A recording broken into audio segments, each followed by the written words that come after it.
There are a lot of players who, when they get drafted, really do not like the fact that they went to that specific team or that city.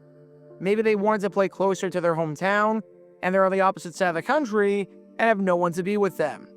Maybe they really don't like the weather of that particular city and wanted to play in warmer weather, and instead are stuck playing in a cold weather city. Maybe they don't like the situation on the depth chart or the team not being that good, or they don't like the coach that they're playing under. Maybe they felt as though they were screwed over by poor ownership, a la what happened with Bo Jackson and the Tampa Bay Buccaneers during the 1986 NFL Draft. You name it, there are many reasons why a player might not want to play for the team that drafted him and might hate the start of their life in the National Football League. Heck, I've done so many stories on this at this point that if you want to learn more about one of those, you can do so by clicking the card in the upper right corner. However, I bring all of that up because there was a bizarre controversy when it came to that involving this man right here that you've been watching this entire time.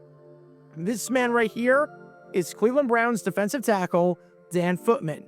And let's just say that he was not too happy about getting drafted by the Cleveland Browns.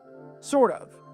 Because when word got out that he hated Cleveland from the moment that he stepped foot in the city, it led to an insane controversy that just about ended a friendship and where no one knew what to believe. If you ever thought that you could trust your friends to not rat you out and could trust your friends to protect you no matter what and not throw you under the bus, think again. Because Dan Footman's story is an absolutely bizarre one that deserves a deep dive more than 3 decades later. Because this is the story behind Dan Footman and one of the craziest controversies in the history of the Cleveland Browns that you probably never heard of before. Make sure you hit that like button down below, subscribe, and turn on the notification bell so you don't miss a single video that we post on the channel. Because we post every single day on here about the weird and the wacky history of the NFL with stories like this one that you might not have heard of before.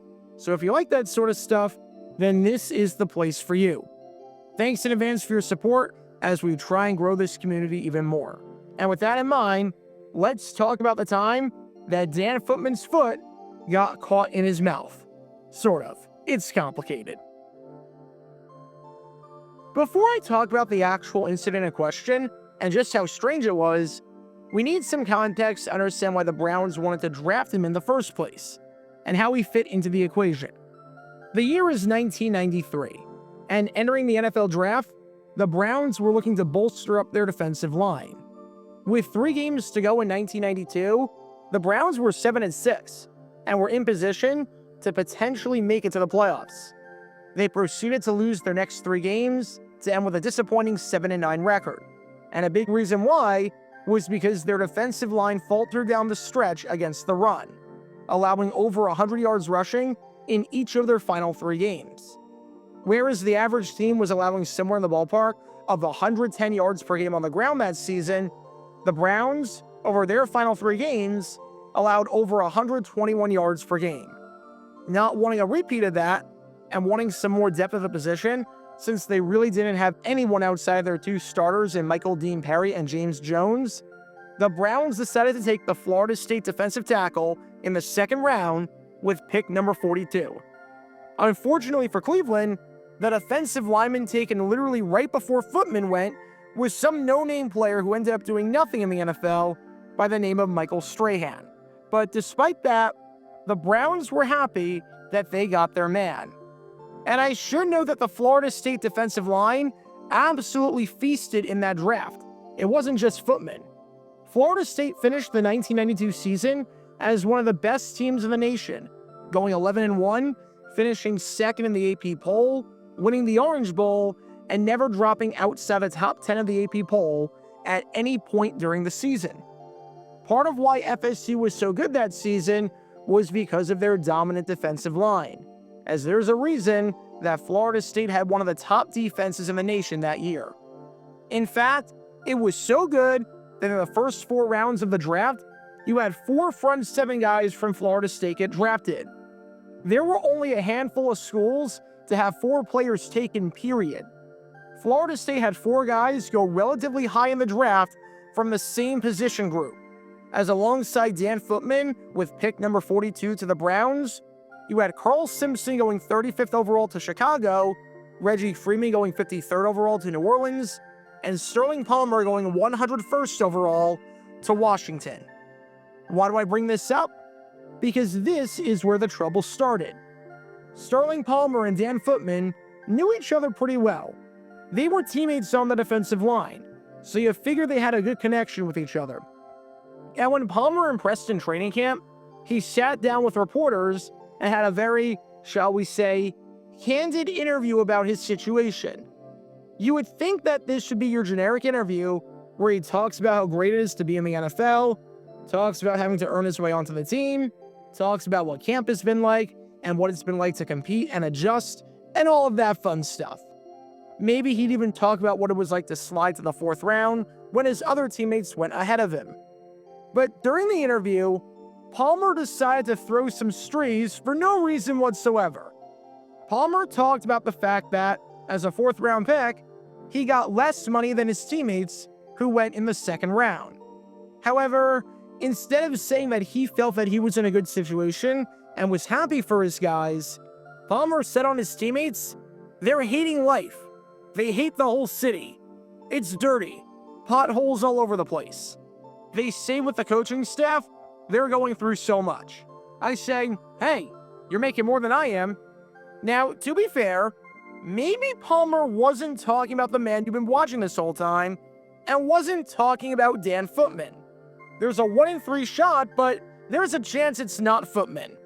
There could be dirt and potholes in New Orleans. There could be dirt and potholes in Chicago. Palmer's talking about one of the 3 guys being furious with the situation they're in, but it's unclear as to who it is. It could be Carl Simpson, or it could be Reggie Freeman. Knowing Cleveland's reputation at the time, it's likely Dan Footman, but hey, I don't just want to assume anything. But Palmer decided not to shut up, and instead decided to continue talking. And I don't want to assume or make any wild guesses here, but see if you can guess which player Sterling Palmer is talking about with this quote. He says, I know some of the guys that went, like, to Cleveland, they're miserable. They're hating life. They just hate that whole area. They say the coaching staff is going through so much. So I just sit back and say, well, maybe I didn't make the money you made, but I'm happy because I'm here with good people.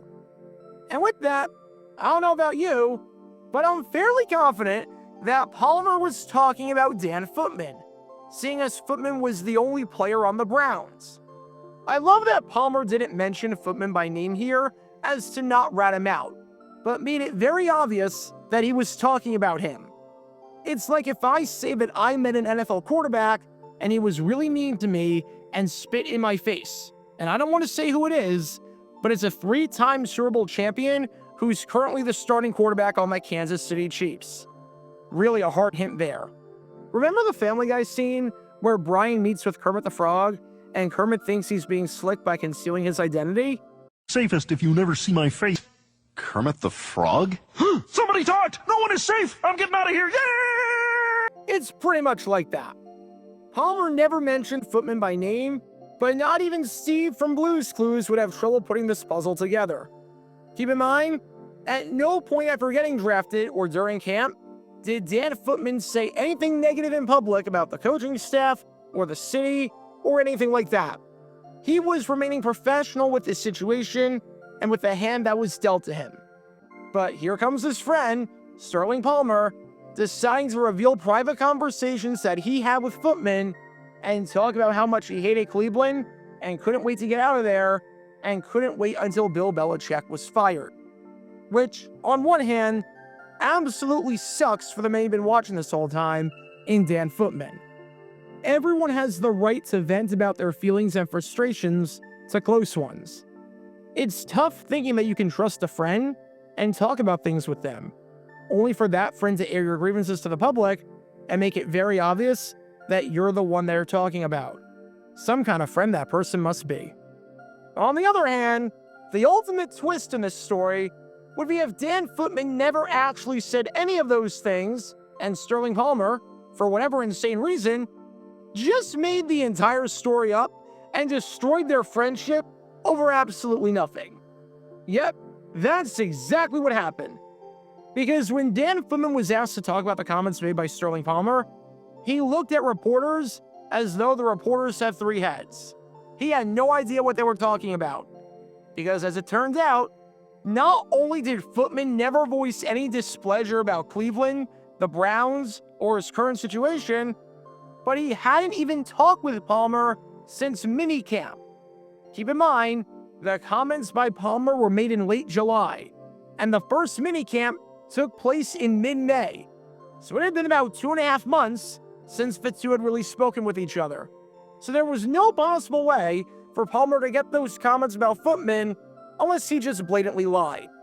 Said Footman, "Sterling's known to exaggerate. I haven't talked to Sterling since after the first 3-day minicamp. I just told him we did a lot of work. He said they didn't do a lot and they got paid for it." Furthermore, Footman had nothing but positive things to say about Cleveland and his situation. As he said, "The city's pretty nice from what I can see. I don't see how we got that statement. I don't have any problems with camp. It's hard, but not as hard as people were telling me it would be." Translation on all of this? I'm fine. I'm perfectly fine here. Sterling Palmer was a big liar who was just making up quotes for no reason and trashing on me and the city of Cleveland for no reason.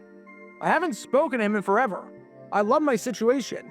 The coaching staff is good. I'm enjoying life in the NFL, and you need to keep my name out of your mouth from now on.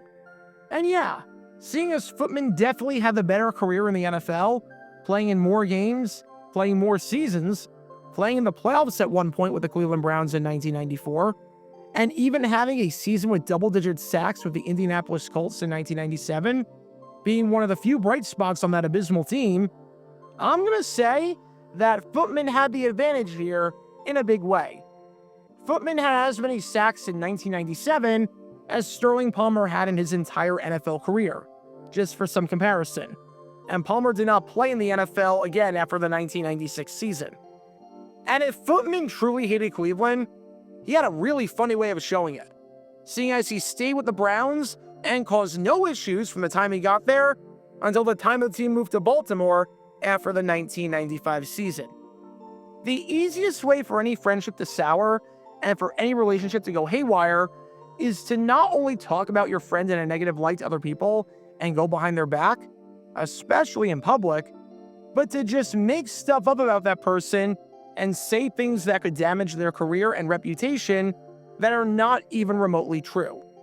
Yet, that's exactly what happened to Dan Footman in 1993 when his own Florida State teammate did him dirty in the press. If you are going to talk negatively about your friends in public, at the very least, don't conceal their name while at the same time making it blatantly obvious who you're referring to. That seems like the worst of both worlds right there. That's awful and cowardly at the same time. What Sterling Palmer was thinking here when it came to Dan Footman and his time in Cleveland, I don't know.